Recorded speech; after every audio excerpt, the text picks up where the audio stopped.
Welcome back to the Law School Toolbox podcast. Today, we're excited to have ex-BigLaw recruiter Sadie Jones here with us to talk about having difficult conversations at work. Your Law School Toolbox host is Alison Monahan, and typically I'm with Lee Burgess. We're here to demystify the law school and early legal career experience so that you'll be the best law student and lawyer you can be. Together, we're the co-creators of the Law School Toolbox, the Bar Exam Toolbox, and the career-related website Career Dicta. I also run the Girls Guide to Law School. If you enjoy the show, please leave a review or rating on your favorite listening app. And if you have any questions, don't hesitate to reach out to us. You can always reach us via the contact form on lawschooltoolbox.com, and we would love to hear from you. With that, let's get started.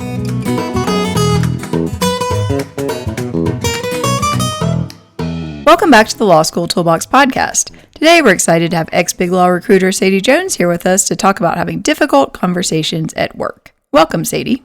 Thanks for having me back. My pleasure. Well, we're in the middle of what some people are calling the Great Resignation, and lots of people are quitting jobs right now. And no doubt some of them are handling this better than others are. Before we dive into the specifics around how to quit a job, which is something many lawyers might be doing for the first time, let's take a step back and talk about some other types of difficult conversations people might encounter in the workplace. What kind of things have you seen?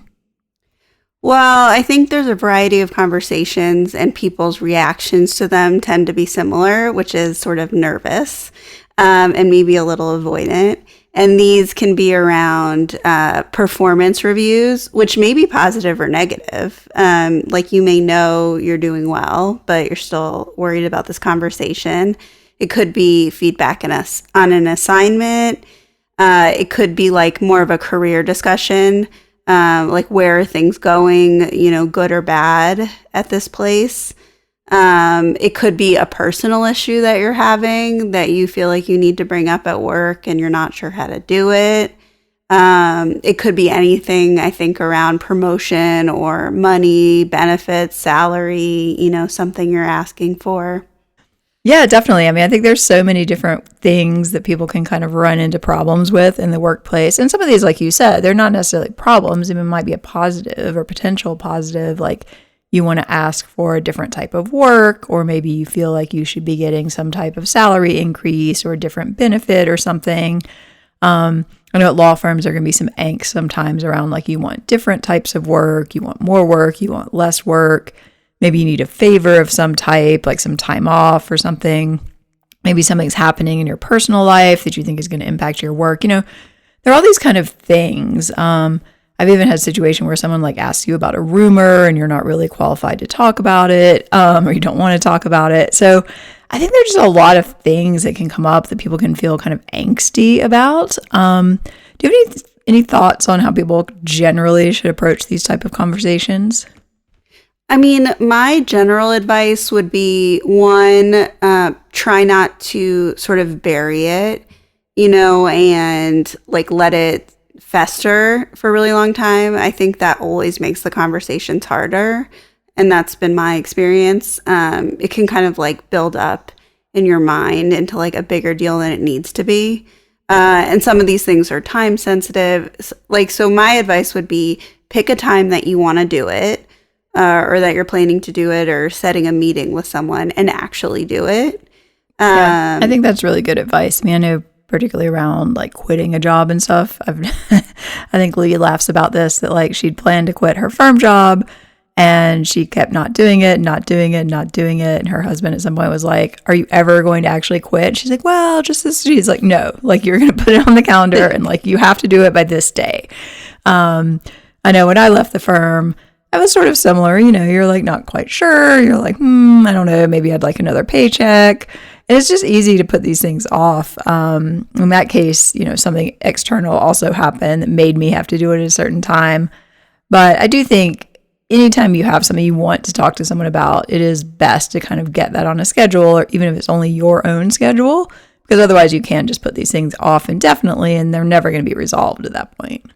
Exactly. And I mean, there are certain things where I think, well, if you're putting it off so much, you have to ask yourself, do you really want to do it? Is there something else going on that's making you not have those conversations? And, that's worth discussing, with a therapist or, a trusted friend or something, make sure that it's a conversation you want to have and it's some, a step you want to take. Right. So I would, double check that that's not the reason you're putting it off. But if it's just kind of like you don't want to deal with it, and I will say, awkward. Yeah, lawyers tend to be non-confrontational. Ironically. Yeah. And so it seems like the kind of profession that would be the opposite. But I found that across the board, it's just a really common trait. And so when you have two non-confrontational people, so usually, the person who's having the conversation with whoever the partner, let's say, they also feel that way, it can make it more awkward and harder to have the conversation no one wants to have. So I would say take some initiative, be the person who, tries to drive the conversation. Yeah, and I think this is also can be awkward. Like if you know that somebody has a problem with your work, or if you know you did something and you feel like they should be talking to you about it and they're not.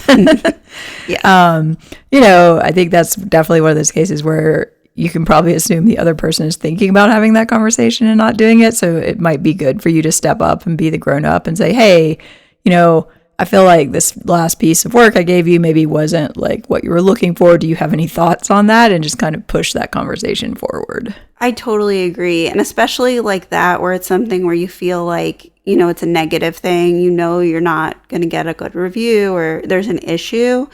I would say deal with it, head on. And like, there are situations where this isn't the right place for you, and they may figure something out for you.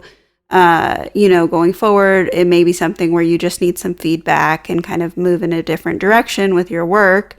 So rather than be so afraid of it, why not just take it on and try to figure something out? Because these things will never go on forever. At some point they're going to have a conversation with you and maybe it won't be pleasant, but I think it's a great skill to have, to learn to have those conversations and be okay with them.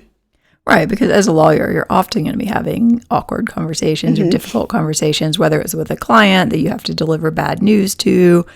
All of these sort of skills are going to come in handy. And it's kind of, I have a weird habit or used to of sometimes reading the reports on what people were, what malpractice and how they were fined or whatever by the bar.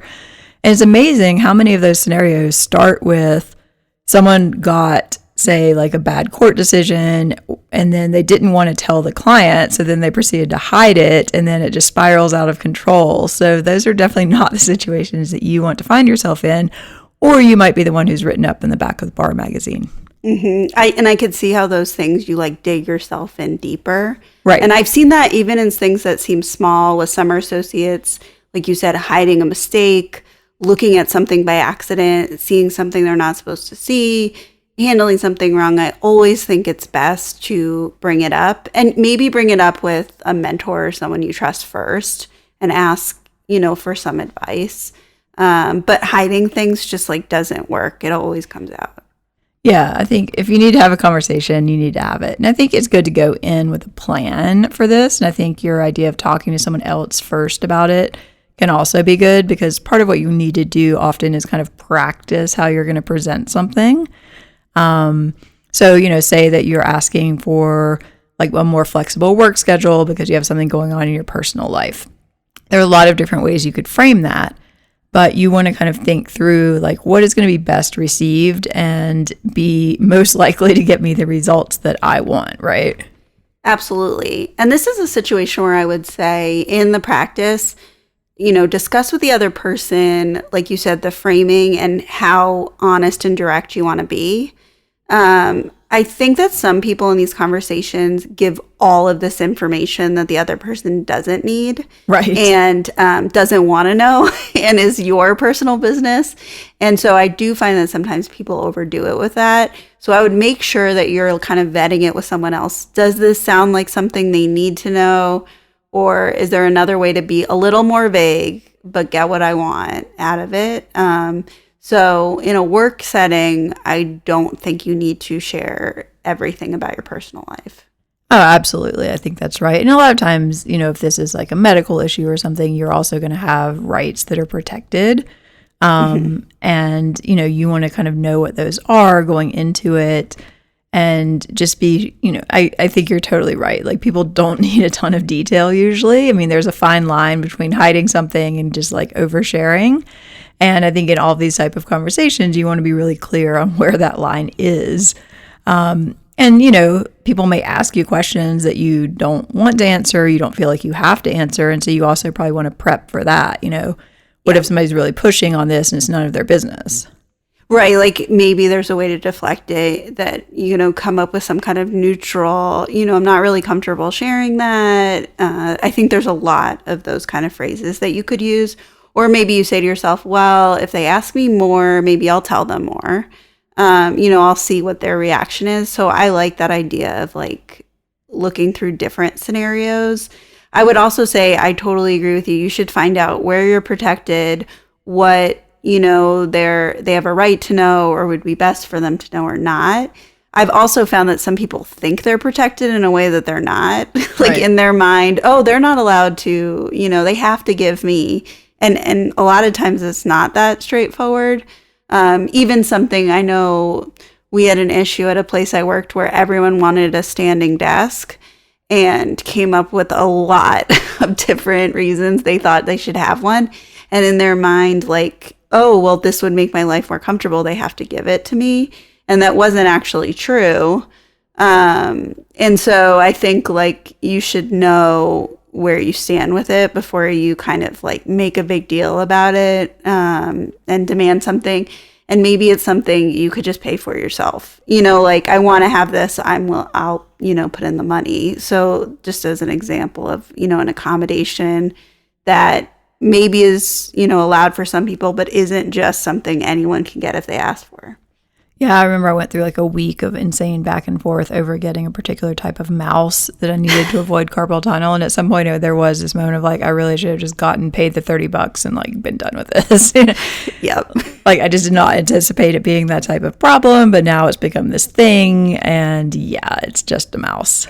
Well, what I found is that sometimes these things kind of spiral and someone hears that somebody else got something. So places are sometimes hesitant to give out anything, even though it seems small. So just kind of think through all of that.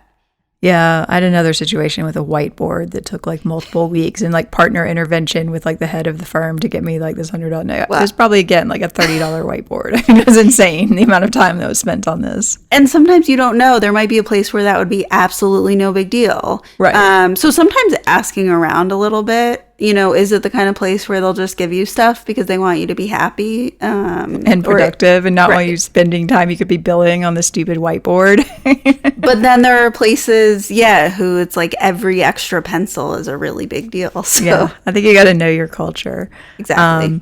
Yeah, and I think part of this too is always think about kind of the other person's point of view and their interests. So why should they give me this whiteboard? Well, because it's going to make me more effective at this thing that you're asking me to do. I totally agree. You should go in with your kind of, points about like why you want it, need it, what it's going to do to help your productivity, your work situation. It's sort of like when you're a little kid, maybe, and you're asking your parents for something and you make a little plan, that you want this hamster, you're going to take care of it, you're going to do all those things. Sometimes I think that is kind of how you have to approach some of these things you might want at work and why they should, make like an exception to give it to you. Yeah, and I think you always want to be clear with your ask if you are making an ask, because I know sometimes from like the other side, like, the partner whoever's giving this to you viewpoint, they have these conversations with people where it's like someone comes in and they're like complaining about something and they spend like 20 minutes listening to them complain. And then the person walks out frustrated because they haven't gotten what they thought they were asking for, but they never really asked for it. Totally. So, you want to be like very clear, like, what are you asking me to do or to like grant you or change or whatever? Because if you can't come up with that, I mean, what's the point of having the conversation?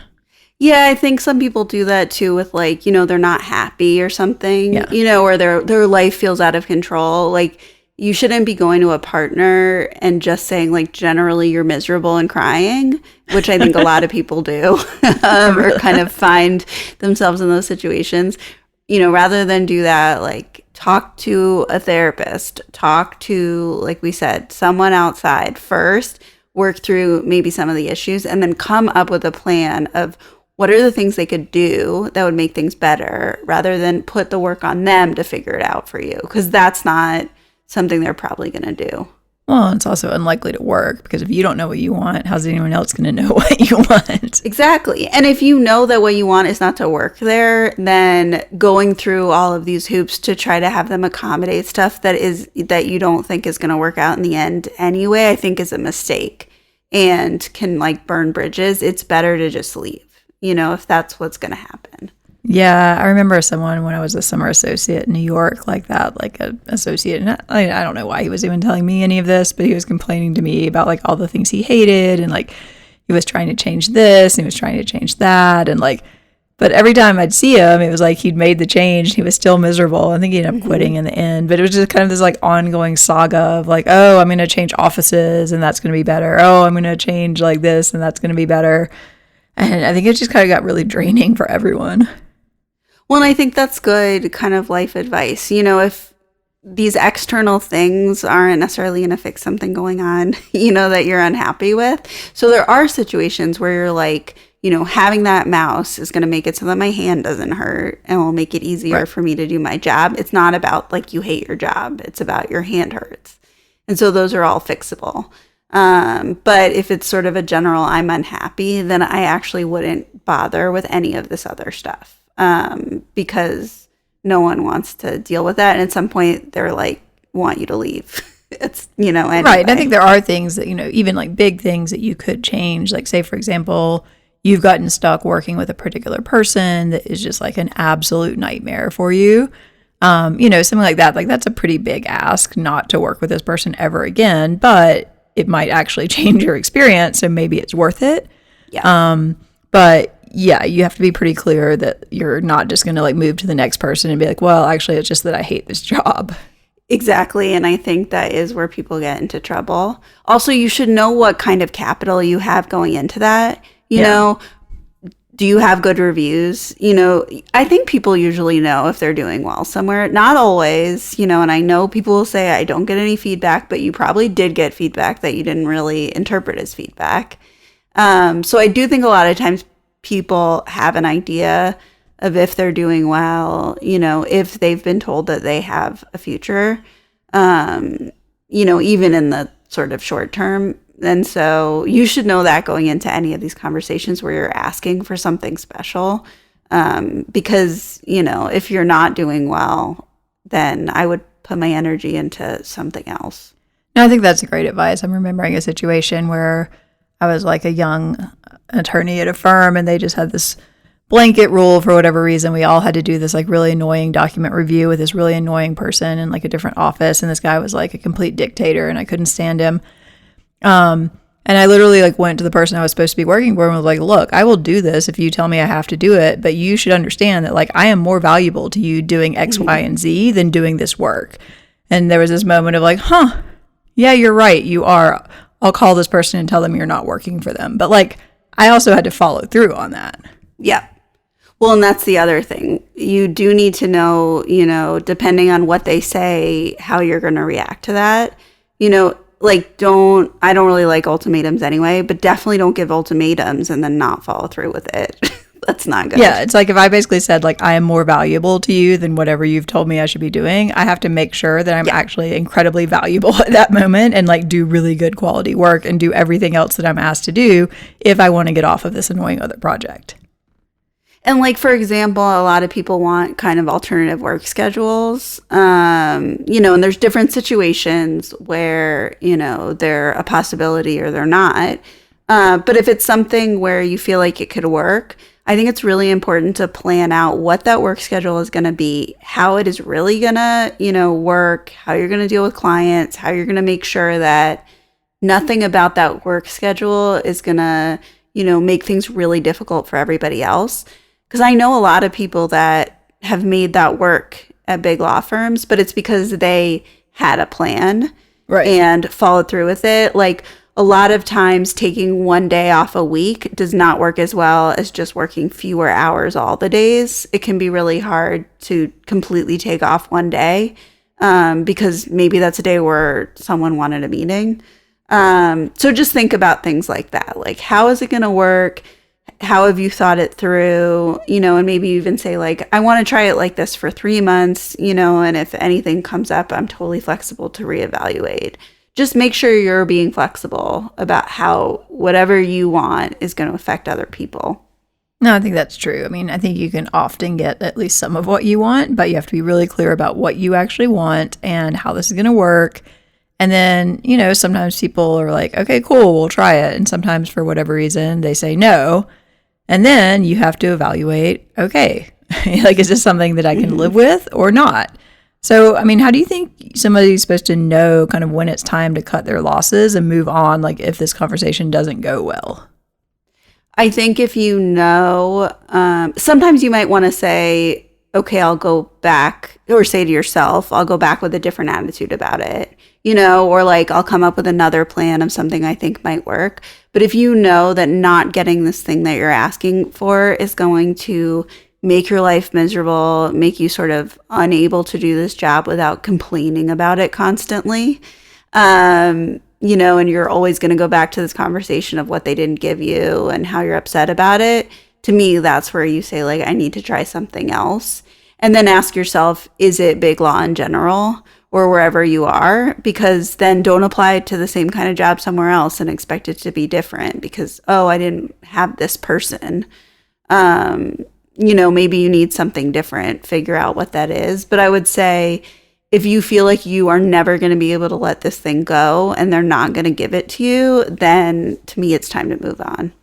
Yeah, I think at some point you have to just understand, like, okay, this is probably not the best workplace for me, And I think it's a hard thing, for associates to realize how expendable most of them are. Right. And it sounds kind of cold, but the truth is, like, even the best one, most of the time, like, they're okay if you're not there anymore and they'll find someone else to do your job. Yeah. I mean, and people may be sad. I mean, I had someone I work with call me up and be like, you're breaking my heart. Like, what can I do to change your mind? I'm like, nothing. Like, and like, have I heard from that person again? Maybe a few times in the last 10 years, Right. You usually hear right after, right, for a month or two. And then it kind of like, you get replaced with someone else and they're doing, your job. So yeah, exactly. It's like, I mean, in the moment, I'm sure that he was very sad that I was leaving and he was going to have to find someone to replace me because I was doing good work. But hey, you know what? That's life. Like, that's what you signed up for. Exactly. So I think in all these conversations, that it is good to remember this is a job. This is not your actual life, your family, your friends. This is somewhere you work, that they pay you, that you do a job, and you can do it or somebody else can do it. I think it's good to like distance yourself a little sometimes with these situations because we spend so much time at work. I think that people can take things really personally. Right, and get like really worked up that people are going to be so upset when you quit. It's like if you're working at a law firm as an associate, at some point, everyone expects you to quit. Yeah. I mean, that's the business model.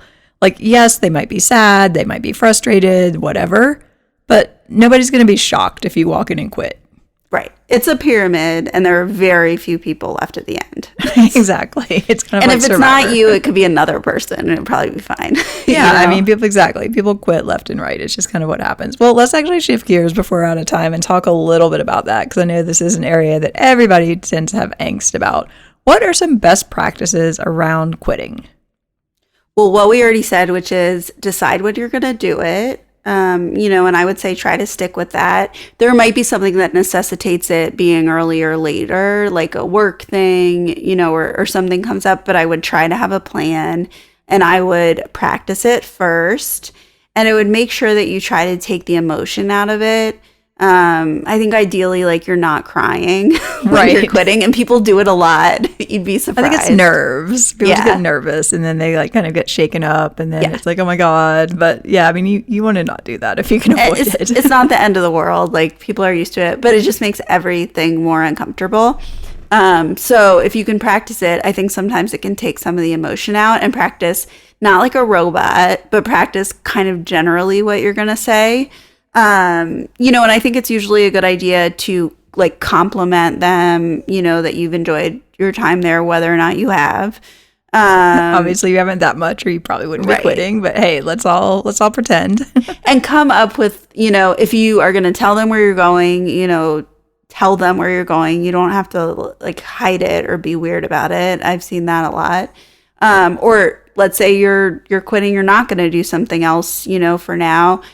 Kind of just, short explain, you're taking some time off, or you're going to be trying something different. I think that's fine to say. Have kind of a story about what, the plan is, and tell them how much time you're planning to give. Maybe if there's some flexibility around that, you can say, I'm planning for my last day to be X day, but I am flexible if you need me, to finish something up. Have like thought about that ahead of time so that you've kind of like answered the questions they may ask in that meeting. Yeah. And I think ideally you would be sort of cognizant of what you have going on when you decide to quit. I mean, there's quitting, and then there's like quitting.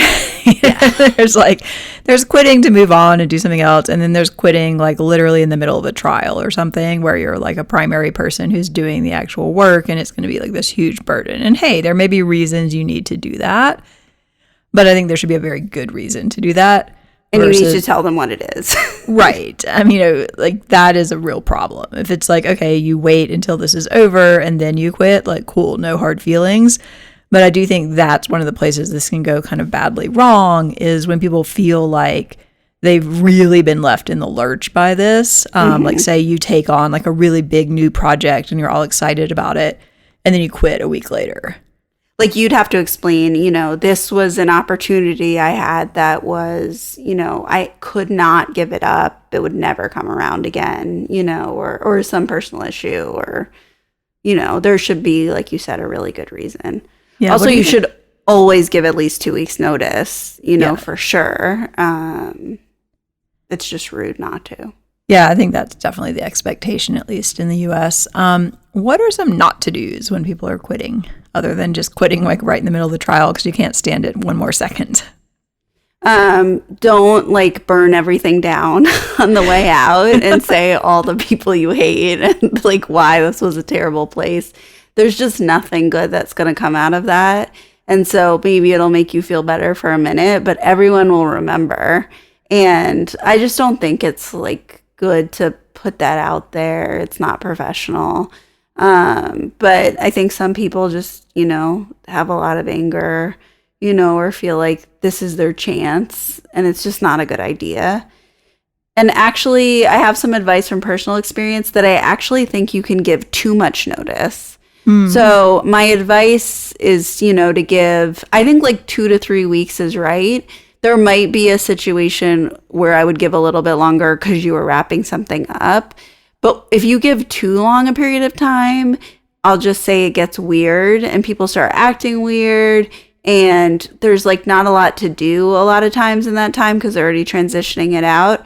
So I think it's actually a bad idea to give, more than, let's say, 3 weeks notice. Yeah, you kind of become like dead men walking. You're like a ghost walking around, and like everybody knows you're not really going to be there, but there you are. Yeah, and it's like, are they just here to get paid a little longer? Or it just gets weird, and there's like not as much for you to do.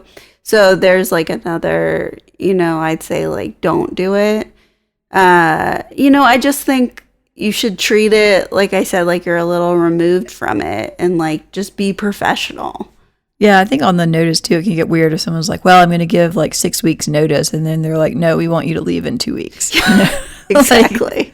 Like you should, like, why give, like, what are you doing? Like, why nobody needs that much notice that you're leaving? It's also, I've noticed it's weird. People have this fear if they're going to quit that someone's going to be like, fine, just leave today. And I've actually never seen that happen. I had that happen at a non-law job. It ended up being awesome. The CEO was so angry that I quit that the next day after I quit, he came in and tried to fire me in front of like all these people. And I was literally like, are you firing me? Because I'll collect unemployment. Yeah, that seems like a good outcome. No, I got a call from the poor HR person who'd gone to lunch when this was all going down. And she's like, obviously, you're not fired. You've already quit. But you don't have to come in for the next 2 weeks and we'll just keep paying you. It was the So best that worked quitting out ever. really well. Well, I will say, I think that's unusual, though, and very unusual in a law firm. No, that would never happen at a law firm. This guy was crazy. Because they're like careful about stuff like that. I think people just assume that everyone else is going to take it really personally and be upset. And most of the time they're happy for you, you know, and they're Or like, at least we'll they miss pretend you. to be. Yeah, like they're going to be professional too. So I think that's not going to happen. I think that's one of the reasons people get worried about having the conversation, that they're worried that the person's going to get mad or something. And I think that would be really rare. Yeah, that doesn't typically happen in a law practice, but it does happen other places. Well, you've touched on this kind of obliquely, but let's talk about, before we're out of time, directly. What about exit interviews? Do you think people should tell the truth about why they're leaving or not in those? You know, I think this is a hard one, and not everyone will have the same opinion.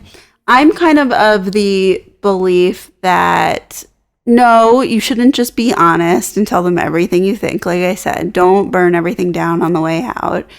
But I think there are specific situations or questions they may ask you that something you say could potentially help them, and maybe you care about the group that you're leaving, or you're maybe have a close relationship with the person who's doing the exit interview, where you could make some suggestions. You don't have to, and it may not be a good idea in most, you know, things. And like, you don't really owe them to figure out how to make, you know, their business better.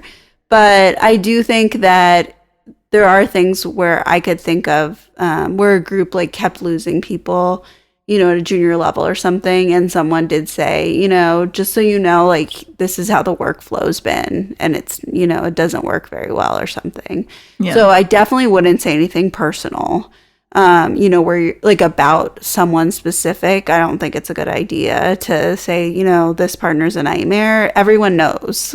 Like, there's no way they don't know. Yeah. I mean, I guess I'm kind of the opinion that, like, it's not my problem to fix your workplace. And like, you know, I mean, I think if there's something like very specific that's like not really confrontational or not really like controversial, I guess, sure, be like, oh, you know, the way that the work is assigned could be improved. But in general, I just feel like you don't really gain that much and probably have the potential to lose by being like, well, the problem is that like this, and this. I know, at least for me, I felt like it was a place where I would just be like, oh, you know, everything was great. I'm just moving on. Like, you know, whatever. It's a law firm. I think it also we all know what depends the issues are. It depends how long you've worked there too. Sometimes, you know, if you've worked there for 10 years, right, you know, maybe you feel more invested in it. But generally, I agree. I think that everyone has this idea of all the stuff they're going to say in their exit interview. You know, some people think about it like for years. Yeah, like, I'm going to say this, and this is like, that probably just isn't going to benefit you because, like, A, nothing's going to happen probably based on it. Like, you've already quit, and like, it's not your problem. And if they are losing tons of people, presumably there's like have some clue why and just aren't changing it. So like, What is the point? So I think you just need to remember that your paths may cross again with these people. That's, you know, my biggest advice about leaving is just that you're not necessarily leaving this person forever. Right. Or you need a reference. Right. Yeah. You're not leaving the profession forever. You may come back around. Like, things happen. Yeah. And I think people also, especially, let's say now where it's a good job market, there's lots of opportunities, kind of feel like, oh, whatever, you know, I'm wanted wherever I want to go. And, you know, things go up and down and you never know. So I think you should always just like leave on a positive note with everybody. Yeah, you just never know who's going to be in a position to blackball you later. Mm-hmm. It's true. It is absolutely true. People can say pro or con, and like, you just don't know when that's going to happen. Definitely. And the legal world specifically is very small. Very. All right. Any final thoughts on this topic? My final thought is really not to avoid these conversations, that I think, you know, they're good to have for whatever, you know, you're trying to do in that moment, but also they're just good experience to be the kind of person who knows that something difficult is coming up and they're just ready to take it on. Like, to me, that's a positive quality that you should, build on. I agree. And I think therapy is a great place to practice this. So if you're very uncomfortable having difficult conversations, start therapy and you'll probably get a lot better at it. I agree. All right. Well, thank you so much for joining us. Thanks for having me. My pleasure. With that, we are out of time. For more career help and the opportunity to work one-on-one with us, you can check out careerdicta.com.